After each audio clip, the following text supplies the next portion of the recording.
What if your enemy wasn't your curse, but your greatest teacher? Think for a moment. Every insult, every challenge, every attack. What if these weren't setbacks, but lessons disguised in harsh voices? The Stoics believed, enemies are not obstacles. They are training partners. They are mirrors. They are fuel.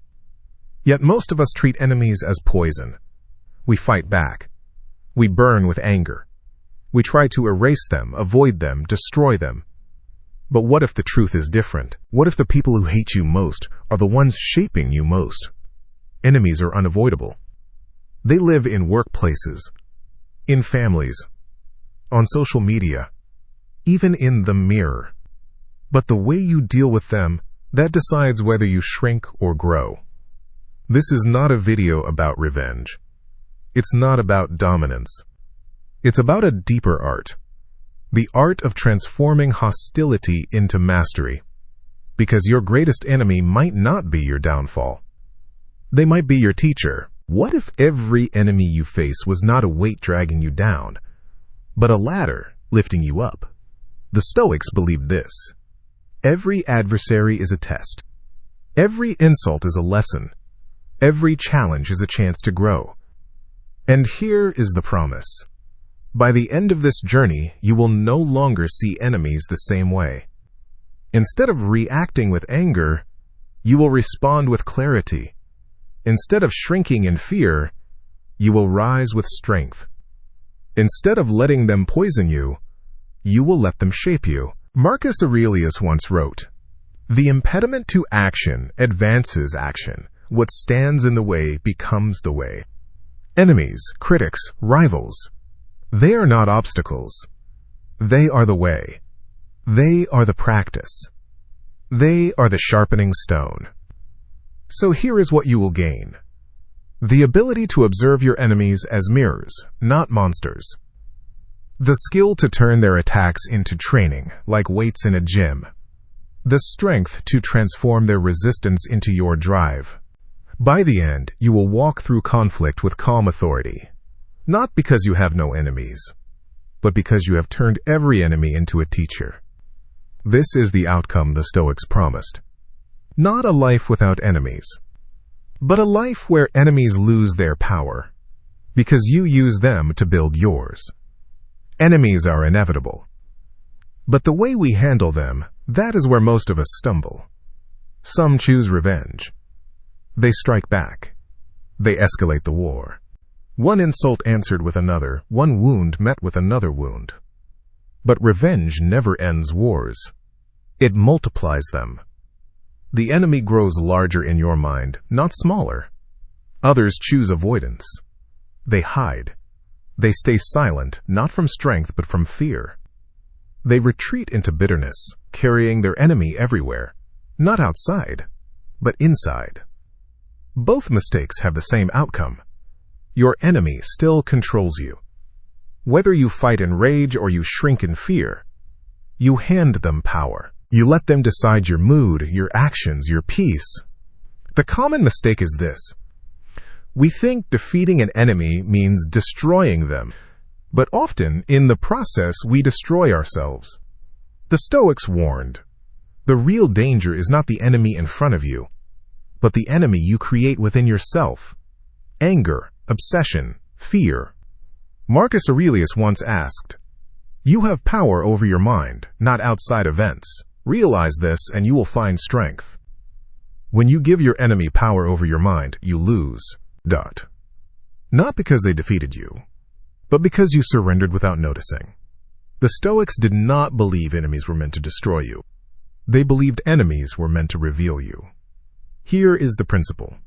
No one can harm your character except you. Their words may wound your pride. Their actions may challenge your patience. But your inner fortress, your reason, your virtue, your choice, remains untouchable unless you open the gates. Epictetus taught, "It is not things themselves that disturb us, but our judgments about them." Your enemy's insult is not poison until you drink it. Their attack is not defeat until you surrender your peace. The Stoic view is radical. Enemies are not obstacles. They are opportunities. Opportunities to practice clarity. Opportunities to strengthen discipline. Opportunities to refine dignity. Marcus Aurelius reminded himself daily, "The mind adapts and converts to its own purposes the obstacle to our acting. The impediment to action advances action. What stands in the way becomes the way. The critic becomes your trainer. The rival becomes your sharpening stone. The hater becomes your mirror." The Stoic principle is simple, yet difficult. Your enemy's resistance is not your downfall. It is your classroom. And once you understand this, the game changes. You no longer waste energy on revenge. You no longer lose sleep over their words. You begin to thank them, silently, for sharpening you. The first tool the Stoics use to turn enemies into teachers is observation. Not attack. Not retreat. Observation. Why? Because your enemy is a mirror. Think of it. When someone insults you with anger, do you recognize that same fire inside yourself? When someone mocks you with arrogance, do you feel the sting of your own hidden pride? When someone betrays you, do you recall the times you have failed others? The enemy points outward, but the wise man looks inward. Seneca once wrote, "No man can fall into a fault he sees in another, unless he is already predisposed to it himself. What angers you most in them is often what sleeps within you." Observation changes the game. It turns conflict into a classroom. The hot-tempered rival? He shows you how ugly anger looks from the outside. The arrogant boss? He reveals how fragile pride appears when it overcompensates. The manipulative peer? He reminds you of the traps of dishonesty. Each enemy reveals a reflection. And when you see it clearly, you are less likely to repeat it yourself. This is not about excusing them. It is about using them. When you observe your enemy as a mirror, you gain double vision. You see them, but you also see yourself. And that second sight is the beginning of wisdom. Not on a battlefield, not in the arena, but at the office table. Your rival. He rolls his eyes. He laughs under his breath. He pokes holes in your work, not to improve it, but to weaken you. The natural reaction? Fight back. Raise your voice. Prove him wrong in front of everyone. But the Stoic knows this is a trap. What if you did not see him as an enemy to defeat, but a teacher to observe? Every interruption he makes reveals his own insecurity. Every sarcastic laugh shows his hunger for validation. Every attack gives you a chance to practice composure. So you take notes, not only of the project, but of his behavior.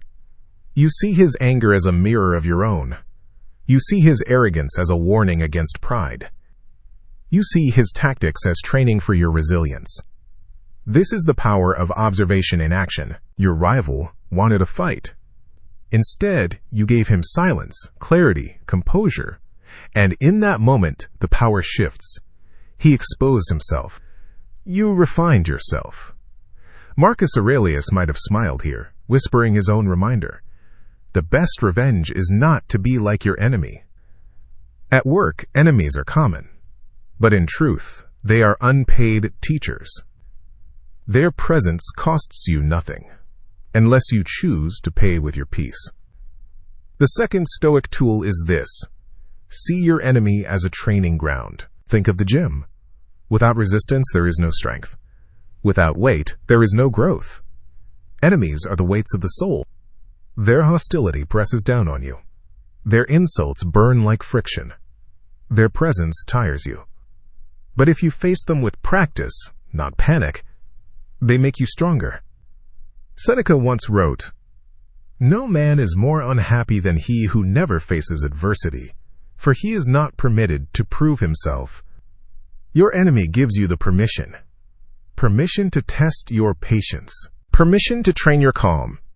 Permission to practice self-command. Each encounter is a set of repetition. Each insult, a new weight. At first it feels impossible, but over time you lift it with ease. Your enemy is your sparring partner. They throw punches, but in truth, they are training your defense. They push you, but in truth, they are making you more unshakable. This is the paradox of Stoicism. The very people who try to break you are the ones who build you. A warm family dinner. Glasses clink, dishes pass around. Laughter fills the room until one relative leans forward, voice sharp, eyes narrowing. The words cut across the table. Criticism, mockery, doubt. The warmth fades. Silence grows heavy. You know this scene. Not in a courtroom, not in the office, but at your own dinner table. The family critic, the one who knows exactly which words sting, the one who turns gatherings into battlefields. They say, "You'll never make it. You're wasting your time. You always fail." And suddenly the food loses taste. Your chest tightens. Your mind rushes to defend, to prove, to fight back. But here, right here, is your training ground. What if each cutting remark was not poison, but practice? Practice in patience. Practice in dignity. Practice in not letting others write your story. The critic wanted to break you, but instead they handed you the perfect set of weights for your soul. Seneca once said, "Difficulties strengthen the mind as labor does the body." So here, in the middle of your family, you lift, not with your arms, but with your silence, not with rage, but with calm. This is not weakness. This is training. And every family critic, every sharp word, is another chance to grow stronger. The third Stoic tool is the most powerful of all. Transformation. Not just observing, not just training, but taking what was meant to hurt you and turning it into fuel. Your enemy's doubt becomes your discipline. Their insult becomes your motivation. Their resistance becomes your strength. Epictetus taught, "Difficulties show what men are." The obstacle doesn't just test you, it forges you. Enemies hand you two options: collapse under their weight, or transform it into fire. The Stoic chooses the second. This is not about proving them wrong. It's about proving yourself right. Because when you transform an enemy's attack into energy, you no longer depend on their approval. You no longer shrink from their judgment. You rise beyond both. Enemies hand you two options: collapse under their weight, or transform it into fire. The Stoic chooses the second. This is not about proving them wrong. It's about proving yourself right. Because when you transform an enemy's attack into energy, you no longer depend on their approval. You no longer shrink from their judgment. You rise beyond both. Marcus Aurelius would remind us, "The impediment to action advances action. What stands in the way becomes the way." Your enemy wanted to block you, but instead, they built you. Every tool can sharpen or destroy, and even Stoic wisdom can be misused. Here is the danger. When you start to see everyone as an enemy, you begin to hunt for insults that aren't there. You imagine attacks in every silence. You mistake care for criticism and guidance for judgment. Soon, you're not learning from enemies. You're inventing them. And in that world, paranoia replaces wisdom. This is the first misuse, turning life into a battlefield that doesn't exist. The second misuse is more subtle. It's using Stoic composure as a mask, not a practice. You pretend to be calm. You smile, but inside anger boils. You stay silent, not from strength, but from fear of conflict. That silence is not power. It is suffocation.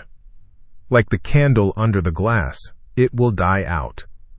True Stoicism is not suppression. It is transformation. If you swallow poison without changing it, it still kills you. So here is the warning.